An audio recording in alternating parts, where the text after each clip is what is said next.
तो पहला क्वेश्चन कौन सा था? Python program to print neon number up to the entered number.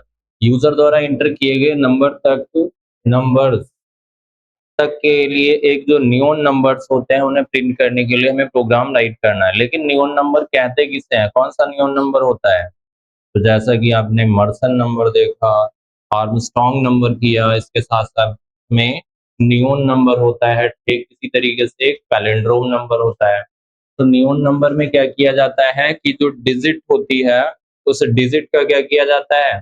Square निकाला जाता है। यानी कि जो नंबर होता है उस नंबर का स्क्वायर किसके बराबर होना चाहिए? स्क्वायर में आने वाली जो वैल्यू है उस वैल्यू के बराबर होना चाहिए। जैसे कि अगर आप ले लेते हैं, हम यहाँ पे लेते हैं 9, तो 9 का अगर आप स्क्वायर निकालते हैं तो 9 का स्क्वायर कितना हो जाता है? 81 हो जाता है, 81। अब 81 में क्या करेंगे? दो डिजिट है, 8 है, 1 है, इन दोनों को क्या कर दिया जाए? प्लस कर दिया जाए।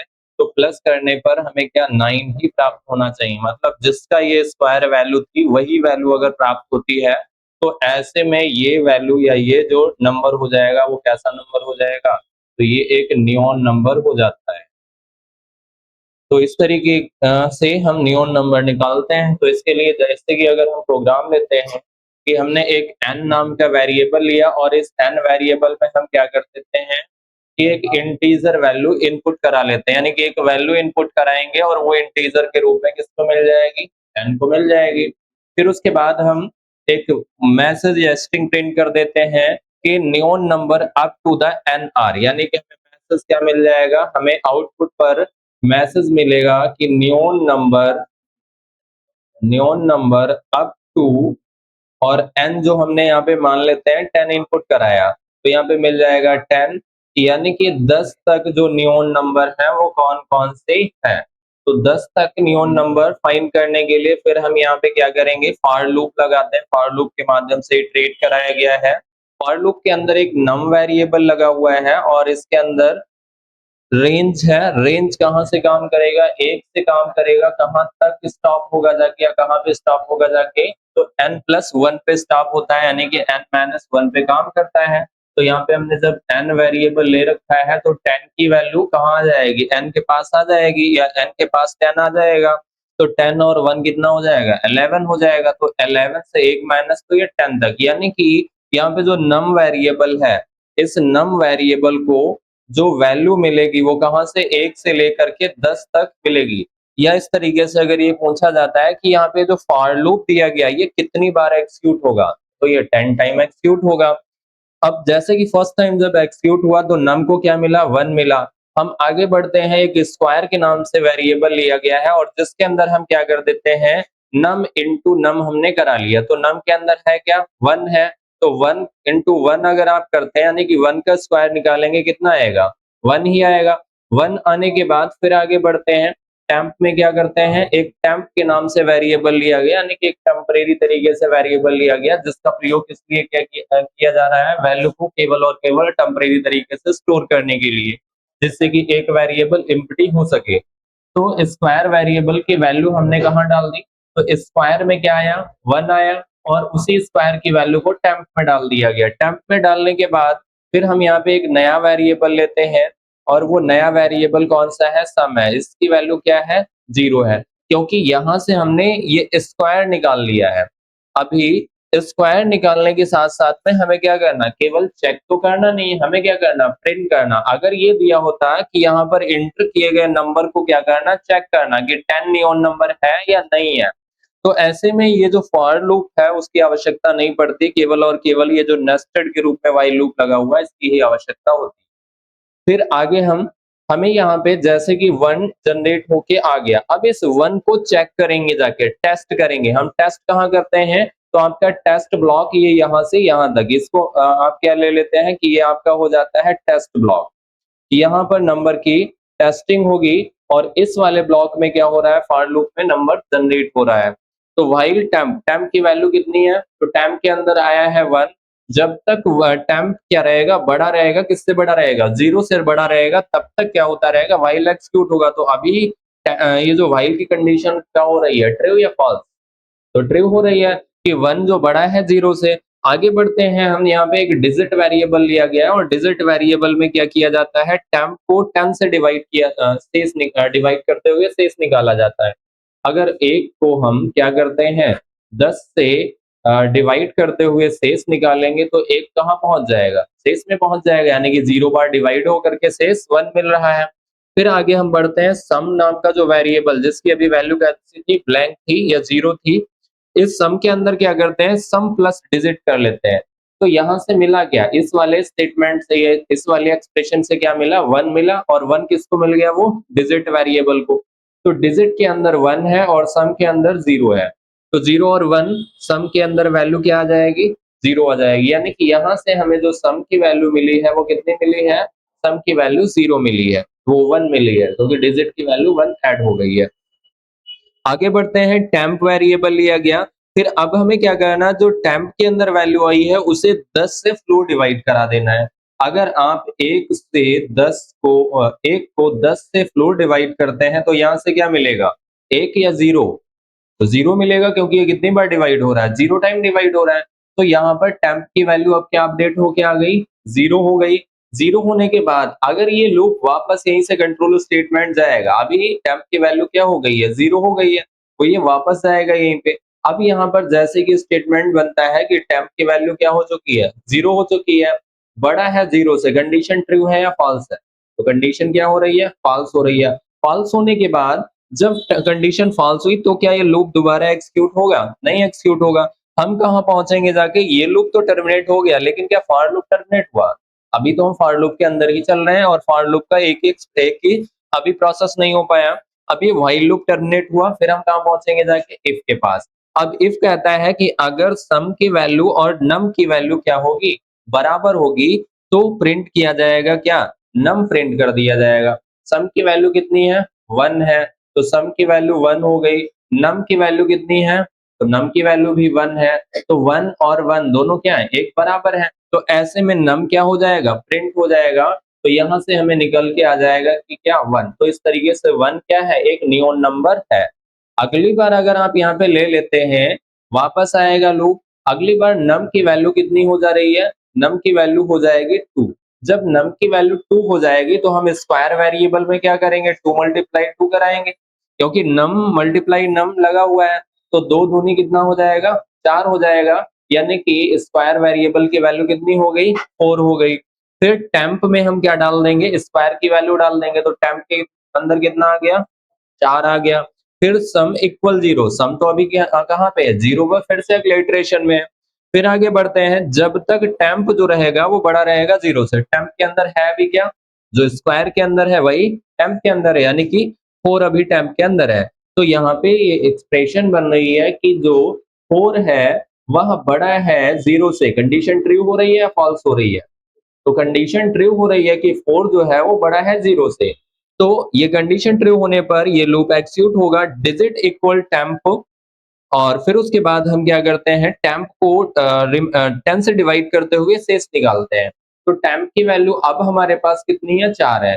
4 को अगर 10 से डिवाइड करेंगे तो शेष कितना मिलेगा 4 ही मिलेगा। कितनी बार डिवाइड होगा 0 बार डिवाइड होकर के ये 4 कहाँ पहुंच जाएगा शेष में पहुंच जाएगा। तो यहाँ पर अगर हम डिजिट की वैल्यू देखेंगे तो ये डिजिट की वेरिएबल की वैल्यू कितनी मिल जाएगी 4 हो जाएगी यानी कि यहाँ से मिला 4 और 4 किसको मिल जाएगा डिजिट को मिल जाएगा।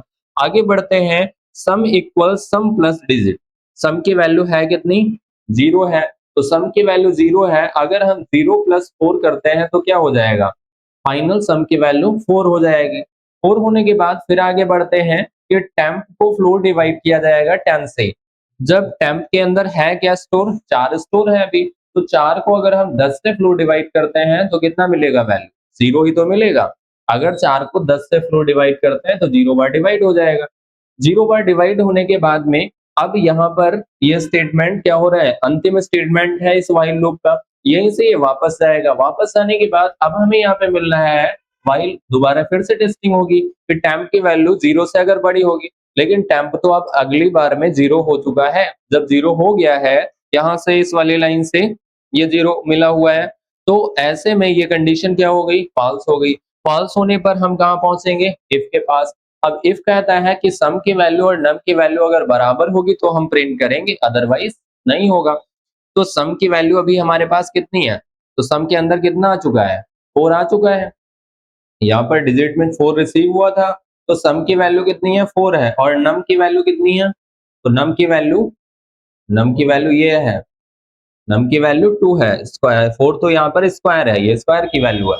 नम की वैल्यू हमें यहाँ पे 2 मिल जा रही है, तो नम की वैल्यू 2 है। 4 और 2 क्या दोनों बराबर है? फॉल्स हो जाता है, तो ये प्रिंट नहीं होगा। अगली बार 3 पे यही प्रोसेस मिलेगा, 4 पे अगर आप 4 ऐसे भी अगर देखते हैं, 4 का स्क्वायर 16 है और 16 का 6 और 1 जोड़ेंगे कितना? 7 हो जाएगा, तो 4 और 7 बराबर नहीं हो रहे हैं। 5 का स्क्वायर देखेंगे, 5 का स्क्वायर 25 है, 25 को अगर आप जोड़ते हैं 5 और 2 7 हो जाएगा, लेकिन डिजिट क्या है? 5 ही, दोनों बराबर नहीं है। 6 का देखते हैं तो 36 है, 3 और 6 9 हो जाएगा, लेकिन है किसका स्क्वायर? 6 का स्क्वायर है, दोनों बराबर नहीं है। अगर हम 7 का देखते हैं 49 हो जाएगा, तो उसमें भी क्या है? 9 4 13 हो जाएगा, लेकिन इधर की वैल्यू 7 ही है। 8 का देखते हैं 64 हो जाएगा, तो 6 4 10 हो जाएगा और इधर 8 ही है। लेकिन जब हम 9 का देखते हैं तो 9 का 81 स्क्वायर है, 81 में 8 और 1 9 हो जाएगा और स्क्वायर किसका है? वो भी 9 का है। तो ऐसे में 1 क्या है? एक नियोन नंबर है और 9 क्या है? एक नियोन नंबर। तो क्लियर है? अब इसका जैसे कि अगर आप प्रोग्राम देखते हैं तो आपको यहाँ पे प्रोग्राम भी मिल जाता है कि जैसा कि ये प्रोग्राम दिया गया कि n इक्वल इंट, और इसको अगर हम रन कराते हैं तो रन कराने पे हमें क्या मिल जाएगा? अगर आपने 10 इंटर कर दिया तो 10 तक जो नियोन नंबर हैं वो कौन से हैं? केवल और केवल 1 और 9 है। वही अगर हम फिर से रन करते हैं और यहाँ पे 100 भी इंटर कर देते हैं तो 100 तक कौन से नंबर हैं? यही तो रहेंगे। संभवतः 100 नहीं, आप 1000 10,000 एंटर करा दीजिए, सभी तक केवल ये नियोन नंबर अगर देखा जाए तो ही मिल रहे हैं, क्योंकि आगे किसी का ऐसा कॉम्बिनेशन बन ही नहीं रहा है कि क्या किया जाए कि उसका स्क्वायर और जो है स्क्वायर के डिजिट प्लस कराते हुए और उसकी वैल्यू बराबर हो जाए। और जब हमें टेस्ट करने के लिए दिया जाए तो टेस्ट करने के लिए आप क्या कर दीजिएगा? सिर्फ और सिर्फ इतना कर दीजिए। प्रिंट में क्या कर देंगे? प्रिंट में मैसेज दे देंगे this number is neon, else में लगा देंगे नंबर इज नॉट नियोन। और ये जो ऊपर इनपुट करा रहे हैं वो तो आप प्रोसेस डालेंगे ही, पहली वाली लाइन इनपुट कराएंगे और यहाँ से टेस्टिंग करा देंगे, अगर ये प्रोसेस होगा तो हो जाएगा। तो क्लियर है? Neon number. और फिर उसके बाद अगला आता है write a Python program to accept an integer from the user and determine whether is a Armstrong number. यानी कि यूजर से एक इंटीजर वैल्यू लेना और यह पता लगाने के लिए कि प्रोग्राम में लिखेंगे कि वह आर्मस्ट्रांग नंबर है या नहीं है। मतलब हमें यहाँ पे क्या करना है? इस प्रोग्राम में टेस्टिंग करनी है कि इंटर किया गया जो नंबर है वो आर्मस्ट्रांग नंबर है या नहीं है। अब जैसे कि इससे पीछे अगर हम देखते हैं, जनरेट भी कर रहे थे सीरीज और चेक भी कर रहे थे, तो वहां पे सीरीज प्रिंट करना था तो डबल लूप जो फॉर लूप लगा हुआ था वो नंबर जनरेट कर रहा था, व्हाइल लूप क्या कर रहा था? उसके अंदर जो लगा हुआ था वो नंबर की टेस्टिंग करा रहा था। यहाँ पे अगर हम देखते हैं तो टेस्टिंग केवल करना है, यानी कि चेक करना है, इस वजह से एक ही लूप के माध्यम से काम हो जा रहा है।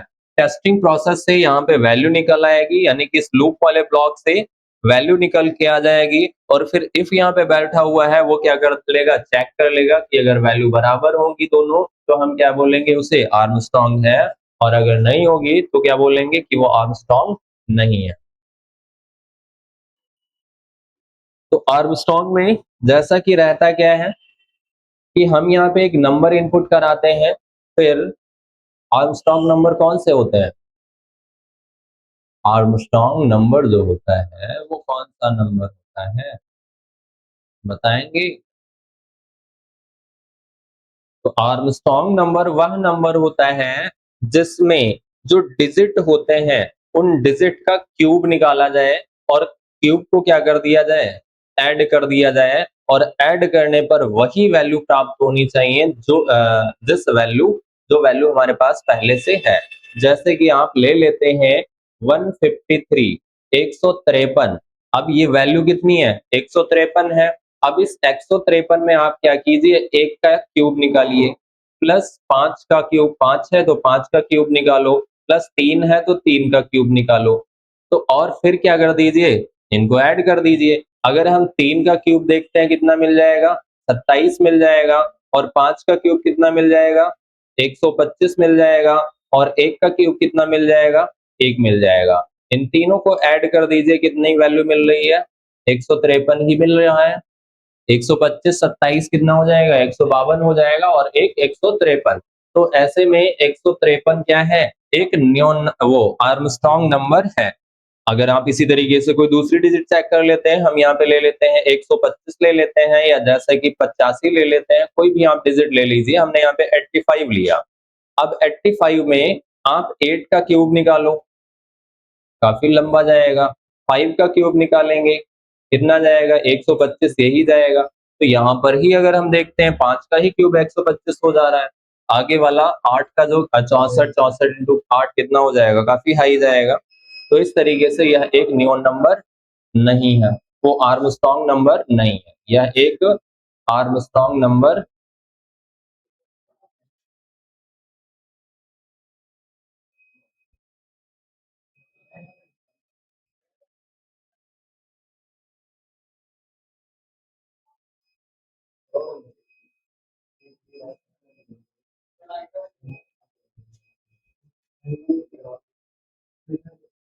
उस तरफ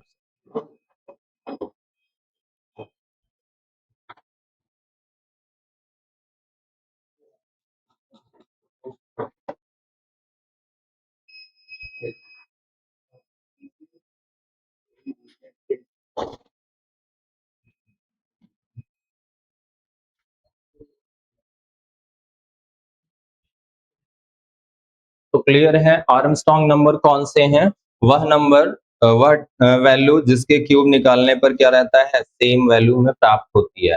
तो यहाँ पर जैसे ही कई बार ये कंफ्यूजन होगा कि न्यून में क्या होगा और मर्सन में क्या होगा और आर्मस्ट्रांग में क्या होगा। तो आर्मस्ट्रांग में हमने क्या देखा, क्यूब डिजिट का किया जा रहा है। न्यून में हमने इससे पीछे क्या देखा, स्क्वायर वैल्यू जो निकल के आ रही है उस डिजिट को केवल प्लस करा दिया जा रहा है। जैसे कि हमने 9 लिया था और 9 का स्क्वायर आपने निकाला, 81 आया, और 81 में आपने दोनों को क्या कर दिया, 8 और 1 को प्लस कर दिया और 9 मिल गया। यानी कि ये दोनों वैल्यू जब मैच हो गई तो ये क्या, कौन सा नंबर निकल रहा है, तो ये नियोन नंबर निकल रहा है। मर्सन क्या होता है, मर्सन में 2 की पावर n माइनस 1 पे काम होता है, यानी कि वैल्यू 2 ही रहती है, बस इसकी पावर बढ़ती रहती है। जैसे कि अगर 2 की पावर ले लेते हैं 1, और 2 की पावर 1 माइनस 1 करेंगे तो क्या है, 1 एक जो है आपका कौन सा नंबर हो जाएगा, मर्सन नंबर सीरीज का नंबर हो जाएगा। अगर हम 2 की पावर 2 माइनस 1 लेते हैं तो क्या मिल जाता है, 3 मिल जाता है। 2 की पावर 3 माइनस 1 लेते हैं तो क्या मिल जाता है, 7 मिल जाता है। तो इस तरीके से 1 3 7 क्या है, मर्सन नंबर है, या मर्सन सीरीज के नंबर हैं। अब अगर ऐसे दे दिया जाता है क्या 5 मर्सन नंबर है, कई बार हम जब टेस्टिंग के लिए कर रहे होंगे कि check the number is entered number is Mersenne number और नॉट, तो वहां पे हम क्या करेंगे, वहां पे देखा जाएगा कि यूजर अगर 5 इनपुट करा देगा तो 5 मर्सन है ही नहीं, 6 इनपुट करा देगा 6 मर्सन है ही नहीं, अगर वो जैसे कि 14 इनपुट करा देगा 14 मर्सन है ही नहीं। तो इस तरीके से ये इन तीनों नंबर्स में हमें क्या मिलता है, अलग अलग प्रोसेस मिलता है, और जिसे हम चेक करते हैं। अब जैसा कि हमें यहाँ पे आर्मस्ट्रांग नंबर टेस्ट करना है, हम चेक करते हैं 153 पर ही प्रोसेस कर लेते हैं। यहाँ पर नम के अंदर एक इंटीजर वैल्यू इनपुट कराई जा रही है। मान लेते हैं हमने 153 ही क्या कर रखा है, इनपुट कर रखा है। इनपुट करने के बाद फिर हम यहाँ पे क्या जाते हैं, एक टेम्प के नाम से वेरिएबल लेते हैं, इस टेम्परेरी वेरिएबल में नम को डाल देते हैं। तो इस तरीके से अगर हम देखते हैं कि टेम्प की वैल्यू कितनी हो जाएगी, 153 हो जाएगी। फिर उसके बाद आगे लेते हैं digit equal length of str num, यानी कि हम यहाँ पे क्या करते हैं, जो नम है उसे पहले स्ट्रिंग में बदल लेते हैं, क्योंकि हमें क्या करनी है, इसकी लंबाई भी तो निकालनी है। जब लंबाई निकालनी है तो इसके लिए हमने यहाँ पे क्या कर रखा है, नम के अंदर इसको पास करा लिया, किसके अंदर, str के अंदर, और फिर str निकाल करके len निकाल दिया। तो इसमें कितने डिजिट हैं, 3 डिजिट हैं। तो इस str len क्या करेगा, 3 निकाल के देगा, तो डिजिट के अंदर जो वैल्यू आ जाएगी वो कौन सी आ जाएगी, 3 आ जाएगी। सम की वैल्यू 0 है। तो फिर आगे बढ़ते हैं कि टेम्प जब तक बड़ा रहेगा, किससे बड़ा रहेगा? 0 से। अभी टेम्प की वैल्यू है कितनी? 153 है। अब 153 बड़ा है 0 से, कंडीशन क्या हो रही है? ट्रू हो रही है। हम आगे बढ़ते हैं, डिजिट के नाम का वेरिएबल है, इस डिजिट वेरिएबल में हम क्या कर लेते हैं? टेम्प को 10 से डिवाइड करते हुए शेष निकालते हैं। तो जब आप टेम्प के अंदर हमारे पास अभी क्या है? 153 है। 153 अगर को 10 से डिवाइड करते हैं तो शेष कितना निकल के आएगा? तो यहाँ से शेष में बस जब भी शेष निकालने का दिया जाए, यहाँ पर बस ध्यान रखना है लास्ट की जो इकाई का अंक होगा वही क्या आएगा? शेष आएगा। जैसे कि 10 से 153 को डिवाइड करेंगे तो 15 बार डिवाइड हो करके 3 कहाँ चला जाएगा? शेष में चला जाएगा। तो इस तरीके से इस बार लूपिंग जब ये एग्जीक्यूट हुआ है तो डिजिट वेरिएबल की वैल्यू कितनी आ चुकी है? 3 आ चुकी है। फिर आगे बढ़ते हैं कि सम प्लस डिजिट मल्टीप्लाई डिजिट करा दिया जाएगा। तो यहाँ पर अगर हम आगे बढ़ते हैं, सम की वैल्यू कितनी है हमारे पास? 0 है। सम की वैल्यू 0 है और फिर उसके बाद हम यहाँ पे क्या लेते हैं? डिजिट वेरिएबल है हमारे पास, तो डिजिट वेरिएबल की वैल्यू कितनी है? 3 है और फिर उसके बाद हम यहाँ पे क्या कराते हैं? पावर निकालनी है। तो इसके लिए एक्सपोनेशन, और एक्सपोनेशन के बाद में हमने यहाँ पे जो है इसकी लंबाई निकाली गई है, कितनी? डिजिट्स 3 निकल के आया है। तो यहाँ पर डिजिट्स के अंदर क्या पड़ा हुआ है? 3 पड़ा हुआ है। जब 3 पड़ा हुआ है, लेकिन यहाँ पर अगर आप इस डिजिट्स को नहीं लगाते, ये स्टेटमेंट थोड़ा-सा प्रोग्राम को गलत कर देगा, कि कई बार जब अधिक लंबा नंबर एंटर कराएँगे, तो क्या होगा? इसकी वैल्यू 4 हो जाएगा और यहाँ पे वेरिएबल लेके आएँगे 4, तो ये गलत हो जाएगा। तो आप यहाँ पे क्या कर लीजिए? सीधा 3 लगा दीजिए। डिजिट्स वेरिएबल की जगह पे क्या कर देंगे? 3 कर देंगे। ये वाला जो है स्टेटमेंट ये हटा दो, इसका कोई मतलब नहीं है। यहाँ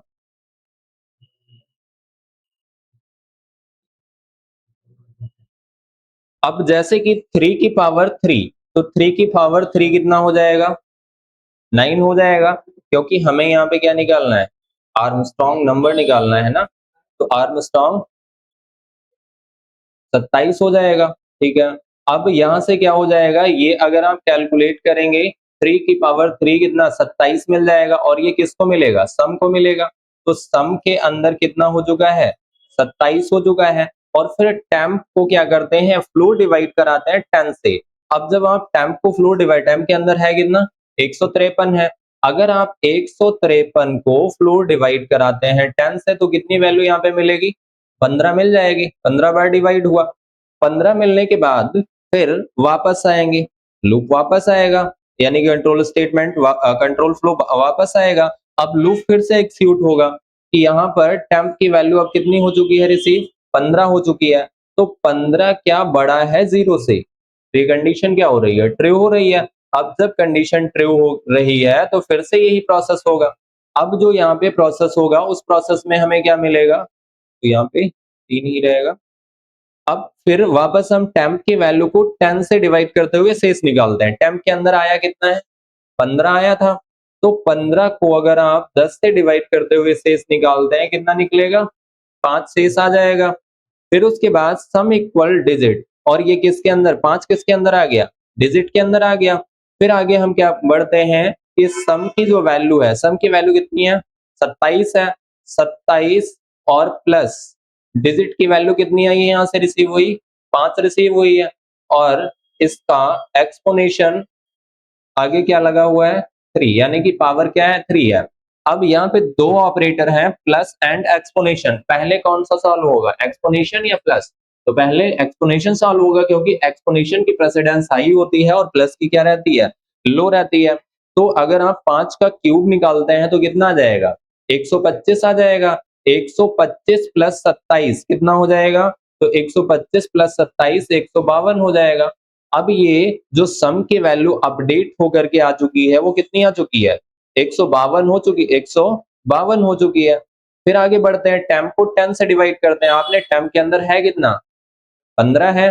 टेम्प के अंदर 15 है, 15 को फिर डिवाइड करते हैं 10 से, तो क्या रिसीव होगा यहाँ से? 1 मिलेगा, एक ही बार तो डिवाइड हो रहा है। अब 1 मिला, फिर वापस यहीं से आएंगे। टेम्प की वैल्यू क्या है? तो टेम्प की वैल्यू अब जो है वो है यहाँ पर 1। इसको हटा देते हैं थोड़ा सा। तो टेम्प की वैल्यू 1 है और अगर ये बड़ा होगा 0 से तो अभी ये कंडीशन क्या हो रही है, ट्रू हो रही है। तो जब ट्रू हो रही है तो ये एक्सक्यूशन होगा, यानी कि ये स्टेटमेंट एक्सिक्यूट होंगे और फिलहाल 1 है तो स्टेटमेंट अगर एक्सिक्यूट होते भी हैं फिर भी रिसीव क्या होगा, हमें 1 ही रिसीव होगा जाके। तो डिजिट को अब यहाँ पर टेम्प 1 को अगर आप 10 से डिवाइड करते हैं तो शेष में क्या मिलेगा, 1 चला आ जाएगा, 1 जो होगा वो शेष में आ जाएगा, 0 बार डिवाइड हो जाएगा। तो ये डिजिट की वैल्यू कितनी हो गई, 1 हो गई। आगे बढ़ते हैं, सम बराबर सम प्लस डिजिट मल्टीप्लाई क्या है, 3 है। तो यहाँ पर सम की वैल्यू कितनी है हमारे पास पहले से 152 है, तो 152 प्लस और डिजिट की वैल्यू कितनी है 1 की पावर क्या हो जाएगा, 3 हो जाएगा। तो अब यहाँ पे 1 की पावर 3 निकालो चाहे 10 निकालो, क्या रहेगा, 1 ही रहेगा। तो 152 प्लस 1 क्या हो जाएगा, 153 हो जाएगा।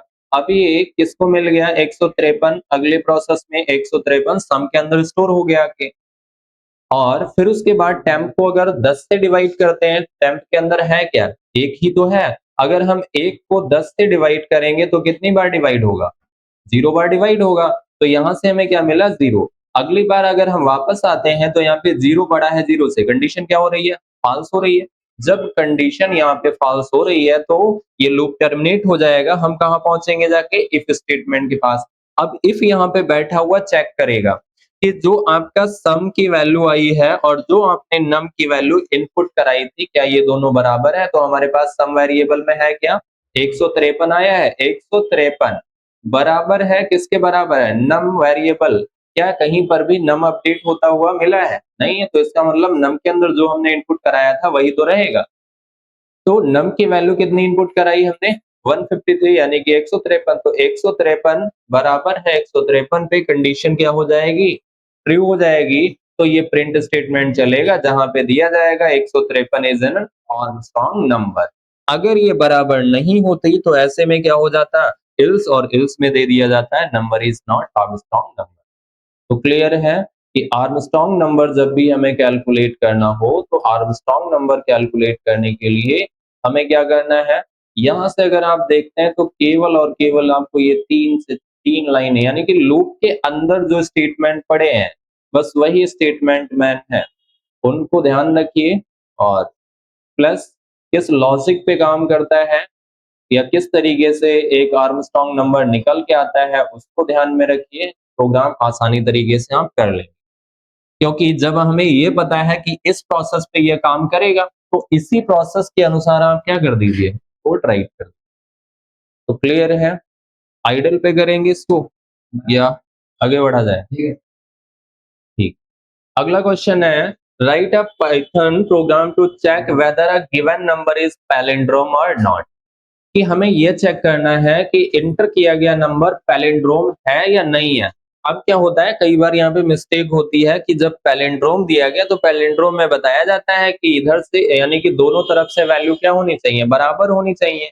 लेफ्ट टू राइट चाहे राइट टू लेफ्ट लिख दिया जाए कैसे भी वो एक ही वैल्यू रखती है। अब तो उसमें क्या है, कई बार कैंडिडेट क्या कराते हैं, स्लाइसिंग लगा देते हैं कि हमें यहाँ पे क्या करते हैं कि हम स्लाइसिंग के माध्यम से, लेकिन जब आप स्लाइसिंग लगाएंगे तब भी वहां पे एक प्रोसेस करना होता है कि आप क्या करना होगा फिर, क्योंकि इंटीजर वैल्यू को ट्रीट नहीं किया जा सकता है।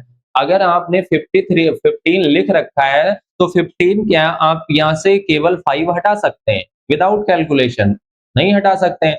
क्या इस पे स्लाइसिंग चलेगी, नहीं चलेगी, क्योंकि स्लाइसिंग किस पे चलता है, सीक्वेंशियल डेटा पे चलता है। तो वहां पे कैंडिडेट क्या करते हैं कि यहाँ पे इंट फंक्शन नहीं लगाया, डायरेक्टली नम इक्वल इनपुट और इंटीजर नंबर इनपुट करा लिया।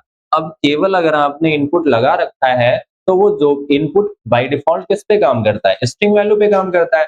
अगर आपने यहाँ से इनपुट लगा इंट लगाया नहीं है और हम यहाँ पे 15 इनपुट कर भी रहे हैं तो ये किसके रूप में है, स्ट्रिंग के रूप में है। और जब स्ट्रिंग के रूप में है तो इस पे क्या हो जाएगा, स्लाइसिंग चल जाएगी। तो स्लाइसिंग के माध्यम से वो सीधा क्या कर देते हैं, उलट देंगे या आगे का पीछे कर देंगे, बट वो क्या है, गलत। जब पूछा जाए कि चेक करना हो, write a program to check the whether given string is a palindrome or not, यानी कि जब स्ट्रिंग वर्ड लगा हो तो आप वो प्रोसेस करेंगे। बट यहाँ पे क्या है, नंबर पूछा जा रहा है, तो जब नंबर पूछा जा रहा है, नंबर पर स्लाइसिंग नहीं काम कर सकती है या इंटीजर वैल्यू पर स्लाइसिंग नहीं काम करेगी, तो इसके लिए हमें यहाँ पे क्या करना पड़ेगा, कैलकुलेशन करनी होगी या कैलकुलेशन की स्क्रिप्ट पास करनी होगी। तो जैसे कि अगर हम ले लेते हैं कि एक नंबर है जो आपने इनपुट करा रखा है, यहाँ पे ले लेते हैं 151 ले लेते हैं, 151 नंबर हमने इनपुट कराया है। ये फिलहाल पैलिंड्रोम है या नहीं है? तो पैलिंड्रोम है। अगर हम 152 ले लेते हैं, पैलिंड्रोम है या नहीं है? तो 152 पैलिंड्रोम नहीं है। चलो पैलिंड्रोम नहीं वाला कोई भी नंबर उठा लेते हैं। हमारे पास जो डिजिट है वो हमने लिया है 153 ही ले लेते हैं, ठीक है।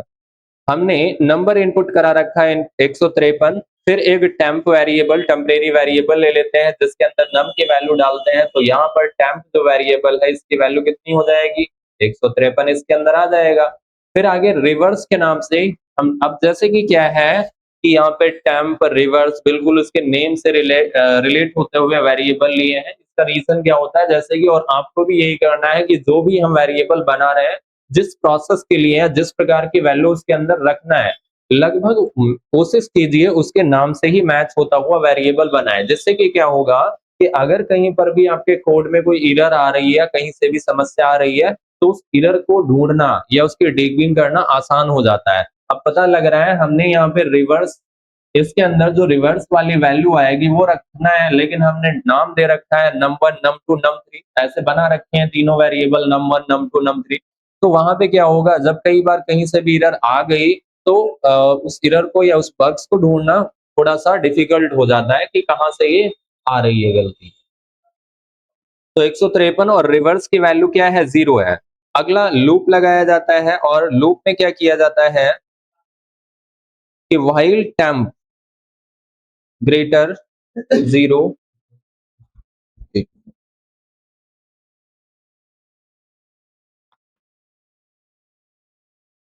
हेलो। हाँ सर। जी। हाँ। जी। जी। जी। हाँ। जी।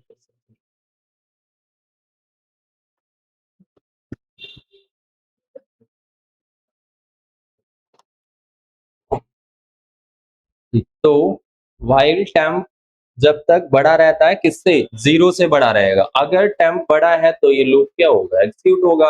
अभी टेम्प के अंदर है कितना, 153 है, तो 153 क्या है, बड़ा है, किससे बड़ा है, 0 से बड़ा है, कंडीशन ट्रू है। हम आगे बढ़ते हैं और सीधा यहाँ पे अगर हम देखते हैं इससे पीछे वाला जो हमने आर्मस्ट्रांग में किया वही पूरा लॉजिक पड़ा हुआ है। कौन सा स्टेटमेंट थोड़ा सा चेंज हो रहा है, ये वाला जो रिवर्स वाला स्टेटमेंट है, वहां पे सम में हम क्या कर रहे थे, सम प्लस डिजिट मल्टीप्लाई एक्सपोनेंशियल 3 निकाल रहे थे। यहाँ पे हम क्या कर रहे हैं, रिवर्स को मल्टीप्लाई करा रहे हैं 10 से और फिर क्या करा रहे हैं, डिजिट निकाल रहे हैं। अब जैसे कि आपने यहाँ पे डिजिट वेरिएबल लिया जिसके अंदर हम क्या करते हैं, टेम्परेरी को अगर हम 10 से फ्लो डिवाइड करा देते हैं, शेष निकालते हैं, तो कितना निकल के आ जाएगा। अगर आप 153 को 10 से डिवाइड करते हैं, शेष कितना निकल के आएगा, 3 आएगा। शेष में हमेशा बस यही ध्यान रखना है इकाई का ही अंक आएगा, दहाई का तो नहीं आ सकता है। या फिर जब किसी 10 से बड़ी वैल्यू पर काम किया जाएगा, 10 से बड़ी वैल्यू से इसे डिवाइड किया जाएगा, जैसे कि जब 100 से, सीधा सा ये है, जब 2 प्लेस की या 2 डिजिट की वैल्यू से किसी नंबर को डिवाइड किया जाएगा तो शेष हमेशा 1 डिजिट में आएगा।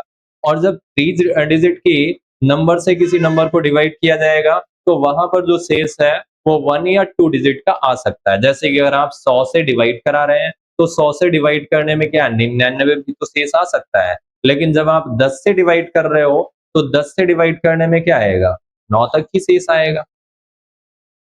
या 10 से बड़ी संख्या पे कराएंगे तब भी शेष आ सकता है 2 डिजिट में, लेकिन उससे हमें नहीं मतलब है, सीधा सा हमें यहाँ पे क्या है, रिमाइंडर 10 से जब करा रहे हैं तो हमारा 1 प्लेस में ही आएगा, तो 3 और फिर उसके बाद reverse equal reverse multiply 10 plus digit.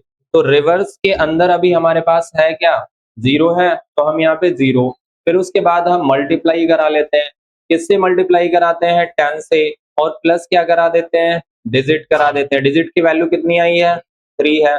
तो 0 को 10 से डिवाइड, पहले क्या करेंगे? अब यहाँ पर भी 2 ऑपरेटर आ गए, मल्टीप्लाई एंड प्लस, तो किसकी प्रेसिडेंस हायर है? तो मल्टीप्लाई के 10 को 0 से डिवाइड करेंगे, क्या मिलेगा? 0 मिलेगा। प्लस 3 कर देंगे तो कितना हो जाएगा? 3 हो जाएगा। तो रिवर्स के अंदर क्या आ चुका है? तो रिवर्स वेरिएबल के अंदर जो वैल्यू रिसीव हो चुकी है वो 3 हो चुकी है। आगे बढ़ते हैं, 10 को 10 से फ्लो डिवाइड करा दो। 153 को 10 से फ्लो डिवाइड कराओगे तो कितना मिलेगा? 15 ही तो मिलेगा। 15 बार डिवाइड हो जाएगा। ये प्रोसेस हो जाएगा, फिर हम वापस पहुंचेंगे। कहाँ वापस पहुंचेंगे? व्हाइल के पास। अब ये फिर से चेक करेगा, 15 बड़ा है 0 से, कंडीशन क्या है? ट्रू है। अगर कंडीशन ट्रू है तो अगली बार में क्या होगा? 15 को अगर हम 10 से डिवाइड करते हैं, शेष निकालते हैं, तो कितना शेष आ जाएगा? 5 शेष आ जाएगा। 5 शेष आने के बाद फिर आगे हम क्या करेंगे? यही काम करना है। अगले प्रोसेस में हमें फिर ये दिया जाता है कि हम क्या करेंगे? रिवर्स के अंदर हमारे पास पहले से कितना है? 3 है। तो 3 मल्टीप्लाई कराते हैं। किससे मल्टीप्लाई कराएंगे? 10 से प्लस कराते हैं क्या? डिजिट। डिजिट की वैल्यू कितनी है? 5 है। तो यहाँ से कितना रिसीव हो जाएगा? 30 और 5 35 आ जाएगा। तो रिवर्स की वैल्यू अपडेट होके अब कितनी आ चुकी है? 35 हो चुकी है। फिर आगे टेम्प में बढ़ते हैं। 15 को अगर आप 10 से फ्लोर डिवाइड कराते हैं तो 15 को 10 से फ्लोर डिवाइड कराने पर हमें क्या रिसीव होगा? यहाँ से 1 रिसीव हो जाएगा, यानी कि 1 आ जाएगा। तो टेम्प की वैल्यू कितनी बची? 1 बची। अगर 1 को बड़ा है 0 से, कंडीशन क्या है? अब भी तो ट्रू है।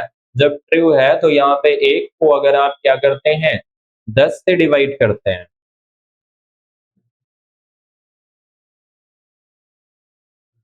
1 को हम क्या करेंगे?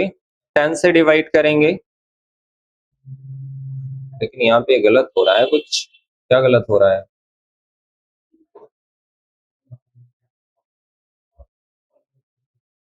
रिवर्स के अंदर कितना था? 3 था। और फिर उसके बाद क्या है? मल्टीप्लाई करेंगे 10 से, 30 हो जाएगा, 35 हो जाएगा। अगली बार 35 इंटू 10 करेंगे, कितना हो जाएगा? 350। अच्छा, ये हमारा पैलिंड्रोम है ही नहीं, तब तो यहाँ पे वैल्यू आई जाएगी ही जाएगी। प्रोसेस सही है। तो 1 1 को अगर आप शेष निकालते हैं 10 से डिवाइड करते हुए तो क्या मिलेगा? तो हमें मिलेगा यहाँ से 1। फिर आगे बढ़ेंगे। अब अगले प्रोसेस में यहाँ पे क्या आ जाएगा? रिवर्स में हमारे पास क्या है? 35 है। 35 लिया और फिर उसके बाद हम क्या करा देते हैं? 35 को मल्टीप्लाई करा देते हैं 10 से और प्लस करा देते हैं 1, तो कितना हो जाएगा? 350 और 1 51, 351 रिवर्स के अंदर आया। और फिर आगे क्या होगा? अगर हम 1 को फ्लोर डिवाइड करते हैं 10 से तो क्या मिलेगा? 0 बार डिवाइड होगा। आगे बढ़ते हैं, नम की वैल्यू कितनी है? तो num की वैल्यू कितनी इनपुट कराई गई थी? क्या ये लूप अब आगे एग्जीक्यूट होगा? नहीं होगा, लूप हो गया जाएगा टर्मिनेट, क्योंकि टाइम के अंदर 0 आ चुका है। यहाँ पे 0 से टेस्टिंग होगी तो फॉल्स हो जाएगा। num की वैल्यू 153 है, डबल इक्वल 351। रिवर्स की वैल्यू क्या दोनों बराबर है? तो बराबर नहीं है, तो कंडीशन फॉल्स हो जाएगी। इल्स पे पहुंचेंगे तो यहाँ पे बता दिया जाएगा कि आपका जो num इनपुट कराया है नंबर आपने 153, ये एक पैलिंड्रोम नहीं। अगर ये 151 होता तो ये क्या हो जाता? पैलिंड्रोम हो जाता। तो क्लियर है? पैलिंड्रोम कैसे हमें टेस्ट करना है कि नंबर पैलिंड्रोम है या नहीं है। चलिए,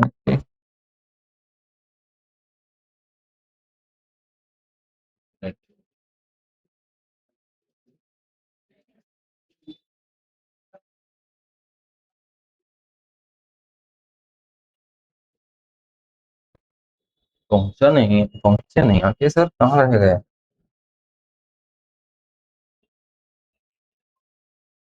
हम्म,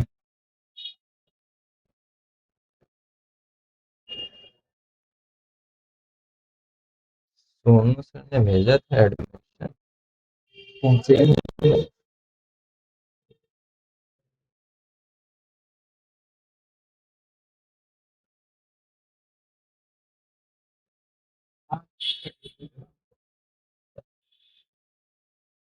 सोनू सर ने खुद ही भेजा था, बता कोचिंग के लड़कों को भेजा।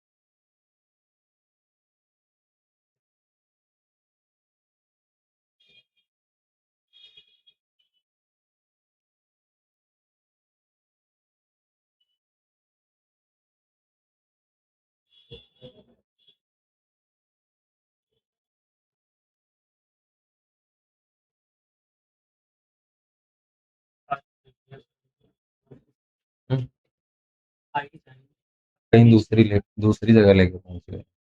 फिर सोनू ने भेजा, फोन भी किया, चलो बोल दिया है यहाँ नहीं पहुंचा।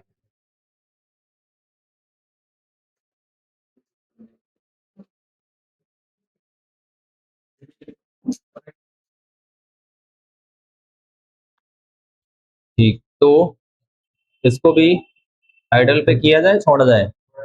छोड़ा जाए। ठीक।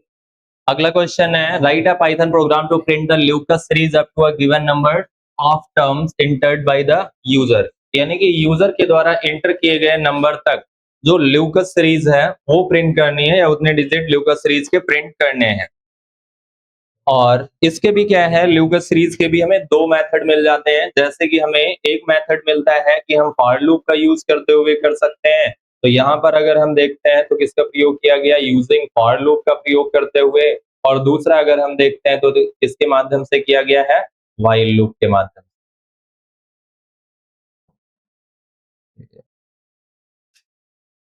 ठीक, तो write a Python program to print the locus series up to a given number of the item entered by the user।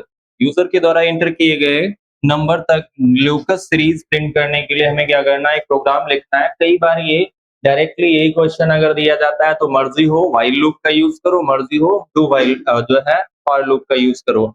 लेकिन अगर क्वेश्चन के अंदर ये स्टेटमेंट में ये वर्ड सेट कर दिया गया कि write a Python program to print the locus series up to the given number using for loop या using while loop, तो ऐसे में हमें क्या करना पड़ेगा, जिस लूप के माध्यम से बताया गया है सिर्फ और सिर्फ वही लूप यूज करेंगे।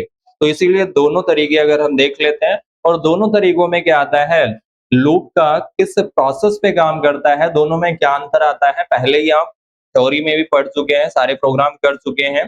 जैसा कि हम देखते हैं, जो फॉर लूप होता है वो किस पे काम करता है, नंबर ऑफ इटरेशन पे काम करता है। जबकि व्हाइल लूप किस पे काम करता है, तो वो एक बूलियन वैल्यू पे काम करता है। तो इस वजह से यहाँ पर हमें उस नंबर की टेस्टिंग करानी पड़ती है किसी एक वेरिएबल के साथ में। तो जैसे कि दिया गया है, हम यहाँ पे क्या करते हैं, एक एन वेरिएबल के अंदर एक वैल्यू इनपुट करा लेते हैं। और वैल्यू जब हम इनपुट कराते हैं, जैसे कि मान लेते हैं आपने यहाँ पे 10 इनपुट कराया है, हमने 10 वैल्यू इनपुट कराई है, तो n की वैल्यू क्या हो जा रही है, 10 है। a वेरिएबल लिया जिसकी वैल्यू 2 है, b वेरिएबल लिया जिसकी वैल्यू क्या है, 1 है।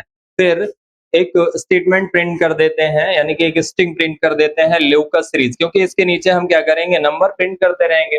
फिर उसके बाद हम यहाँ पे फॉर लूप लगाते हैं, आई इन रेंज, रेंज हमारी कहां तक चलेगी, n तक चलेगी। और फिर ये स्टॉप किस पे होती है, n-1 पे होती है ना, तो यानी कि ये जो रेंज काम करेगी वो कहां से काम करेगी, स्टार्ट पोजीशन बाय डिफॉल्ट क्या होती है, 0 होती है।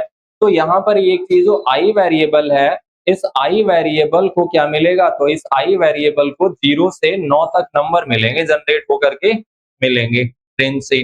तो पहली बार आई के अंदर वैल्यू आएगी कितनी, 0, और जब तक आई की वैल्यू मिलती रहेगी आई को, तब तक ये लूप क्या होता रहेगा, एग्जीक्यूट, यानी कि स्टेटमेंट एग्जीक्यूट होते रहेंगे। जितने समय लूप को वैल्यू नहीं मिली तो लूप क्या हो जाएगा, टर्मिनेट हो जाएगा।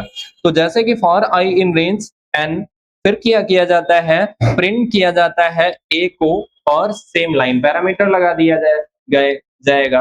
अब जब सेम लाइन पैरामीटर लगा दिया गया, तो यहाँ पर हम क्या करते हैं, आउटपुट में हमें मिलेगा जो ऊपर पहला ल्यूकस सीरीज है, ल्यूकस सीरीज की स्ट्रिंग है, ये आउटपुट मिल जाएगा। इसके नीचे 1 प्रिंट हो गया। फिर आगे क्या करते हैं, c equal to a plus b कर देते हैं। तो c बराबर a की वैल्यू कितनी है, 1 है, बी की वैल्यू क्या है 2 है, तो 2 और 1 कितना हो जाएगा 3 हो जाएगा, तो सी की वैल्यू कितनी हो जाएगी 3 हो जाएगी। तो हम यहाँ पे क्या कर देते हैं, सी की वैल्यू 3 हो गई और फिर उसके बाद क्या किया जाता है, ए बराबर बी कर दिया जाता है, यानी कि ए के अंदर बी, तो ए के अंदर क्या वैल्यू यहाँ पे अब हो जाएगी 2 हो जाएगा, और बी बराबर क्या किया जाता है सी कर दिया जाता है, तो बी बराबर क्या हो जाएगा 3 हो जाएगा। फिर उसके बाद वापस आते हैं यहीं से वापस आने के बाद में फिर अगली बार क्या होगा, आई को 1 मिलेगा, आई को 1 मिलेगा, फिर हम ए की वैल्यू प्रिंट करते हैं, ए के अंदर अब है क्या 1 है 2 है, 2 है यानी कि बी की वैल्यू है, तो यहाँ पे 2 प्रिंट हो जाएगा। फिर आगे यही प्रोसेस चलेगा कि हमें यहाँ पे क्या है, केवल ए और बी की वैल्यू को ऐड कराना है और वैल्यू को एक्सचेंज कराने हैं, कि ए को क्या देना है बी की वैल्यू दे देना है, बी को क्या देना है सी की वैल्यू, मतलब पीछे से आगे की तरफ बढ़ा देना है, जो दूसरे के पास है वो पहले को दे दो, और जो तीसरे के पास है वो किसको उठा के दे दीजिए, पहले को उठा के दे दीजिए, तो तीसरा क्या हो जाएगा फ्री हो जाएगा या ब्लैंक हो जाएगा। अगली प्रोसेस में क्या होगा, तीसरे को नई वैल्यू मिल जाएगी। तो वही हम यहाँ पे देख पा रहे हैं कि ए को बी की वैल्यू दी गई और बी को सी की वैल्यू दे दी गई, वापस गए लूप के यानी कि फॉर लूप पे, और अगली बार 3 आएगा, आई को 3 मिलेगा, लेकिन आई को यहाँ पे क्या कोई काम में लिया जा रहा है, नहीं लिया जा रहा है, केवल और केवल इसे इटरेट कराने के लिए रेंज दे दी गई है। फिर उसके बाद ए को प्रिंट किया जाएगा, तो अगली बार जब यहाँ पे आएगा तो 2 और 1 यहाँ पे ए की वैल्यू प्लस बी की वैल्यू कितना हो जाएगा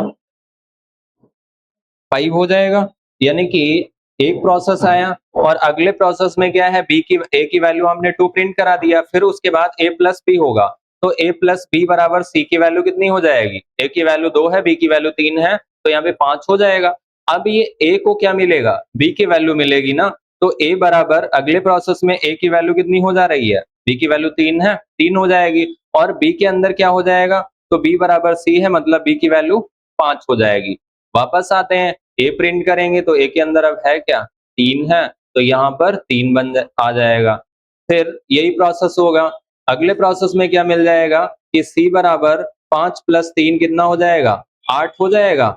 8 होने के बाद में ए के अंदर क्या आ जाएगा, तो ए के अंदर 5 आ जाएगा, क्योंकि बी की वैल्यू 5 है, तो ए अगले प्रोसेस में ए की वैल्यू 5 हो जाएगी और बी की वैल्यू कितनी हो जाएगी 8 हो जाएगी, और फिर वापस जब जाएंगे तो सबसे पहले ए को प्रिंट कर दिया जाएगा, ए की वैल्यू है कितनी 5 है, तो ये क्या बन रही है ल्यूकस सीरीज चल रही है, 2 1 3 3 2 5 5 3 8, ऐसे आगे ये प्रोसेस चलता रहेगा, कहाँ तक चलता रहेगा 10 तक चलता रहेगा। तो ये इस प्रोग्राम से क्या होंगे, फर्स्ट 10 जो है ल्यूकस सीरीज के डिजिट प्रिंट होकर के आ जाएंगे। यही प्रोसेस हमें कहाँ मिल रहा है, व्हाइल लूप में देखने को मिलता है।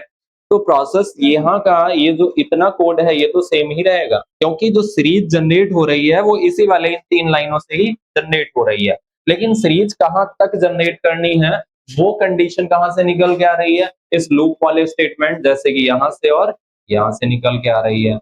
यहाँ पर भी हम देखते हैं, तो हमने एक n वेरिएबल लिया जिसके अंदर हम क्या करा देते हैं, वैल्यू पुट करा देते हैं, जैसे कि आपने यहाँ पर 5 की या 10 पुट कराई, a बराबर 2 है, b बराबर 1 है, प्रिंट किया जाता है व्हाइल जब तक क्या रहेगा, a किससे n से छोटा या बराबर रहेगा, तो जब तक a छोटा है, किससे छोटा है n से छोटा है, तब तक क्या किया जाता रहेगा, ये लूप एक्सिक्यूट होता रहेगा।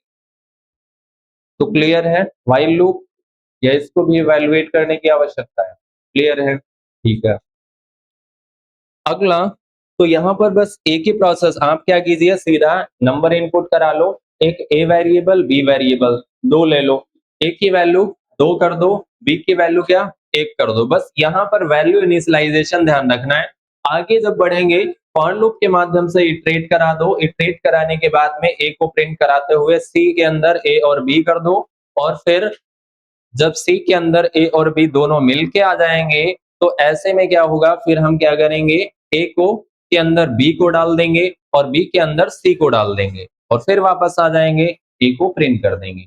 और यहाँ पर जब व्हाइल लगाना हो तो फॉर वाला स्टेटमेंट हटा दो यहाँ से, और फॉर स्टेटमेंट हटा करके व्हाइल स्टेटमेंट लगा लो, और व्हाइल ट्रू फॉल्स पे जब काम करता है तो यहाँ पर ए वेरिएबल के साथ में क्या कर दीजिए, कंपेयर करा दीजिए, इसको कंपेयर करा दीजिए, इनपुट किए गए नंबर को कंपेयर करा दीजिए। तो ये क्या करता रहेगा 10 तक, जैसे कि 10 इनपुट कराया है, तो ये क्या करेगा 10 तक हमें प्राइम जो है ल्यूकास सीरीज प्रिंट करके देता रहेगा। अगला आता है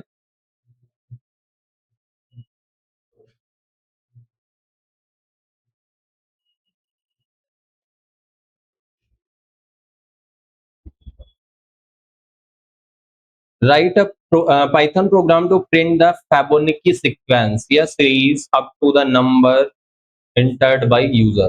अब अगर आप ल्यूकस सीरीज और फेबोनिकी सीक्वेंस दोनों में अंतर देखते हैं, क्या अंतर है? जब भी ऐसा प्रोग्राम आए तो यहाँ पर कोई भी अंतर नहीं है। ल्यूकस और फेबोनिकी का दोनों का अगर आप प्रोग्राम देखते हैं बिल्कुल सेम है, बस एक जगह पर एक डिजिट चेंज हो रही है, बाकी सारा प्रोसेस है। A B variable, for loop और प्रिंट करना, सी के अंदर ए और बी को डालना, ए के अंदर बी डालना, बी के अंदर सी डालना, वही सारा काम यहाँ पर भी मिल रहा है। बस क्या है, अगर हम ए को 2 पे सेट कर देंगे तो क्या बन जाएगी? ल्यूकस सीरीज बन जाएगी, और ए को अगर हम 0 पर सेट कर देंगे तो क्या बन जाएगी? फैबोनिकी सीक्वेंस बन जाएगी। अब इसमें अगर आप देखते हैं तो ए और बी बराबर क्या मिलेगा जाके? 1 मिलेगा। ए की वैल्यू 0 है, बी की वैल्यू 1 है, और इससे पहले क्या हो चुका है? प्रिंट। जैसे कि जब ल्यूकस सीरीज दिया जाए तो ल्यूकस सीरीज में क्या होता है? यही तो होता है 0 और 1, ये प्रिंट होगा, और फिर उसके बाद वापस आएगा, ए के अंदर बी डालेंगे। अब ए के अंदर अगर आप बी डालते हैं तो पहली बार क्या हो जाएगा? आपका 0 प्रिंट हुआ, और फिर उसके बाद ए प्रिंट हो जाएगा। ए प्रिंट होने के बाद में फिर वापस आएंगे, बी के अंदर सी आ जाएगा, तो सी बराबर 1 आया है, और फिर यहां से क्या हो जाएगा? ए बराबर बी है तो ए के अंदर 1 आ जाएगा, फिर बी बराबर सी है तो सी के अंदर भी तो 1 ही है अभी, और फिर वापस आते हैं। जब वापस आते हैं तो एक यहाँ से प्रिंट हो जाएगा। एक प्रिंट होने के बाद सी बराबर क्या कर देते हैं? तो सी बराबर ए प्लस बी, तो ए की वैल्यू 1 है प्लस बी की वैल्यू 1 है, यानी कि क्या मिल जाएगा? सी को 2 मिल जाएगा प्लस। लेकिन यहाँ पे देखते हैं ए को बी दिया जा रहा है, बी के पास है क्या? एक ही तो है। तो यहाँ पे कौन सा सीरीज जनरेट होकर के आएगा इस कोड से?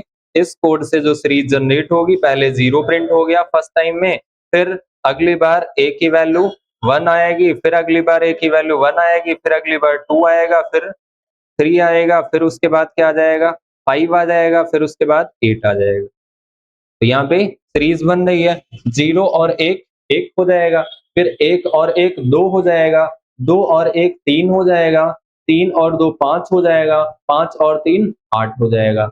ल्यूकस में अगर हम देखते हैं तो हमें क्या मिल रहा है कि यहाँ पे 0 नहीं प्रिंट होता है, डायरेक्टली 1 और 2 3 हो जाएगा, 3 2 5 हो जाएगा, 5 3 8 हो जाएगा। मतलब ल्यूकस में 1 से स्टार्ट होगा, और फैबोनिकी में क्या होता है? 0 से स्टार्ट। ल्यूकस में नहीं, 2 से डायरेक्टली कैसे स्टार्ट होता है? मतलब कैलकुलेशन 2 से स्टार्ट हो रही है, लेकिन ए को अगर आप प्रिंट करेंगे, कोई डायरेक्टली अगर आप 2 से रखते हैं तो 2 3 5 आगे तो प्रोसेस, लेकिन 2 कहाँ से निकल के आ रहा है? ये नहीं मिल रहा है ना। 2 1 3 कर देंगे, ये अगर आप यहाँ से कर दीजिए, ये प्रिंट स्टेटमेंट क्या कर देंगे? नीचे कर देंगे, या यह अगर आप प्रिंट स्टेटमेंट बॉटम में कर देंगे तो ये जो है 2 से कर देगा। जैसे कि इस कोड को आप आइडल पे देख लो, कहीं कंफ्यूजन लग रही है तो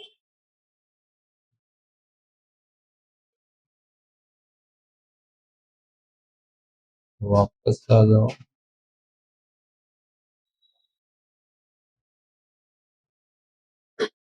तो ये ल्यूकस सीरीज का है। अगर हम रन करते हैं प्रोग्राम को और यहाँ पे नंबर एंटर करते हैं 10, क्या दे रहा है?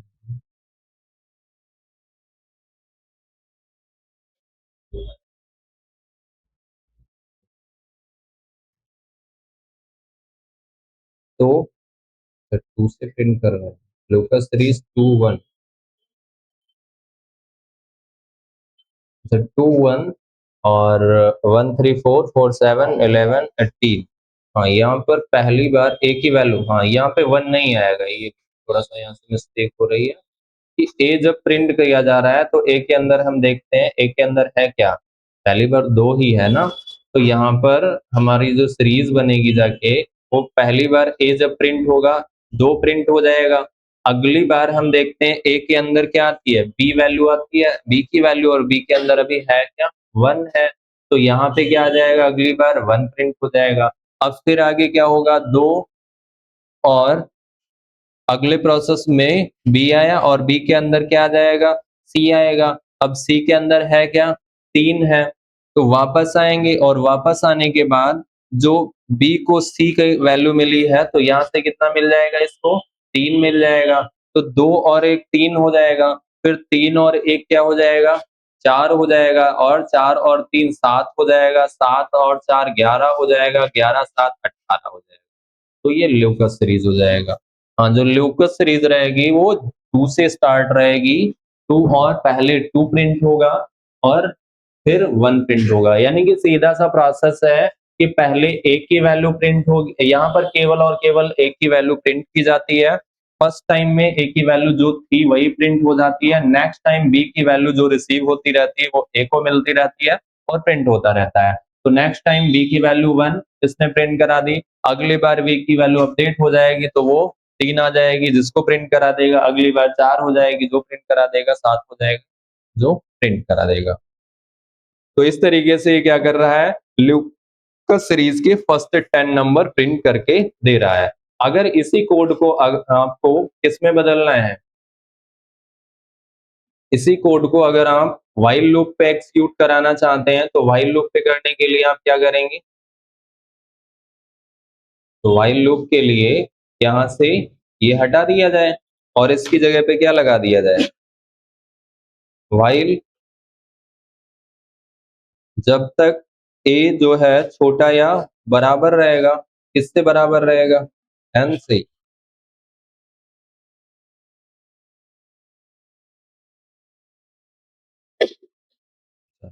तो ये 10 तक कर रहा है, फर्स्ट 10 नंबर नहीं कर रहा है। फर्स्ट 10 नंबर अगर हमें कराने, अब जैसे कि यहाँ पे एक तरीके से दूसरा ही प्रोग्राम बन जा रहा है कि एक क्वेश्चन हो गया कि 10 नंबर प्रिंट कराने हैं, और एक क्वेश्चन हो गया 10 तक नंबर प्रिंट कराने हैं। तो 10 से ऊपर ये नहीं जा रहा है। अब अगर हमें ये 10 तक कराने हैं तो इस कोड में बदलाव क्या करेंगे, तो इस कोड में फिर आपको एक प्रोसेस और करना पड़ेगा कि हम यहाँ से ए की टेस्टिंग ना कराएं। ए की टेस्टिंग ना कराते हुए हम यहाँ पे एक टेम्परेरी वेरिएबल या आई वेरिएबल ले लिया जाए। आई जब तक क्या रहेगा, छोटा रहेगा या बराबर रहेगा, तब तक क्या एग्जीक्यूट होना चाहिए, और प्रत्येक बार आई के अंदर क्या हो जाना चाहिए, प्लस इक्वल 1 हो जाना चाहिए। तो हर बार जितनी बार लूप एग्जीक्यूट होगा उतनी बार आई की वैल्यू क्या होती रहेगी, बदलती रहेगी। और ये आप एक इंटीजर एक आई वेरिएबल जिसकी वैल्यू क्या करा दी थी, 0 पे सेट करा दी। तो जितनी बार ये एग्जीक्यूट होता रहेगा 1 प्लस होता रहेगा। अगर हम 10 इंटर करते हैं तो ये क्या कर देगा, ल्यूकस सीरीज के फर्स्ट 10 नंबर प्रिंट करके हमें दे देगा। तो 10 तक करना है तो आई वेरिएबल यहाँ से हटा दो, सीधा क्या कर दो, ए से कंपेयर करा दो।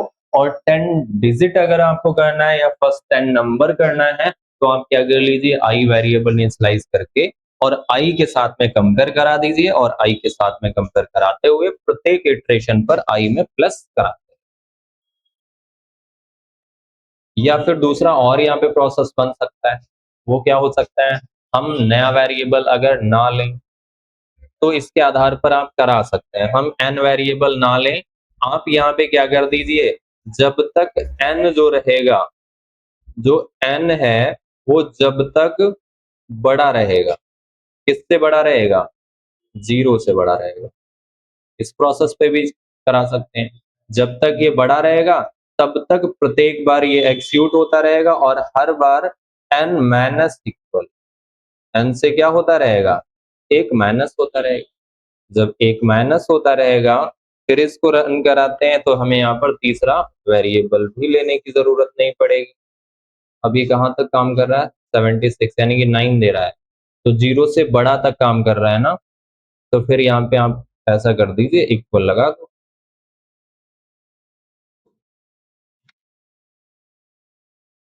फर्स्ट 10 नंबर हमें ये प्रिंट करके। तो अगर पॉजिटिव प्रोसेस पे करना चाहते हैं तो नया वेरिएबल लेना पड़ेगा, नहीं लेना चाहते हैं तो फिर उसी पर क्या करा दीजिए, 0 से कंपेयर करा दीजिए। तो क्लियर है? फैबोनिकी सीक्वेंस, लिब्का सीरीज और आपका न्यून नंबर, आर्मस्ट्रांग नंबर और इसके साथ-साथ में कौन-सा था? मर्सन नंबर और पैलिंड्रोम नंबर, फैक्टोरियल यानी कि नंबर कैलकुलेशन से संबंधित जो आपके इंपॉर्टेंट प्रोग्राम हैं, जो एग्जाम में अधिकतर पूछे जाते हैं, वो आपके हो चुके हैं लगभग। अब अगले जो हम लोग करेंगे प्रोग्राम वो होंगे लिस्ट और डिक्शनरी यानी कि सीक्वेंशियल डेटा पर आधारित। 2 दिन सीक्वेंशियल डेटा पर आधारित जितने भी इंपॉर्टेंट प्रोग्राम हैं वो कर लेंगे। फिर उसके बाद फाइल प्रोसेसिंग से रिलेटेड कुछ 2-4 क्वेश्चन होते हैं जो कई बार पूछ लिए जाते हैं, वो कर लेंगे और फिर उसके बाद करेंगे numpy के लगभग 5-6 प्रोग्राम है या 2-4 प्रोग्राम हैं। वही मैक्सिमम 5 प्रोग्राम करेंगे जो अधिकतर पूछे जाते हैं। तो इस तरीके से ओवरऑल आपके लगभग 20 से 25 प्रोग्राम हो जाएँगे।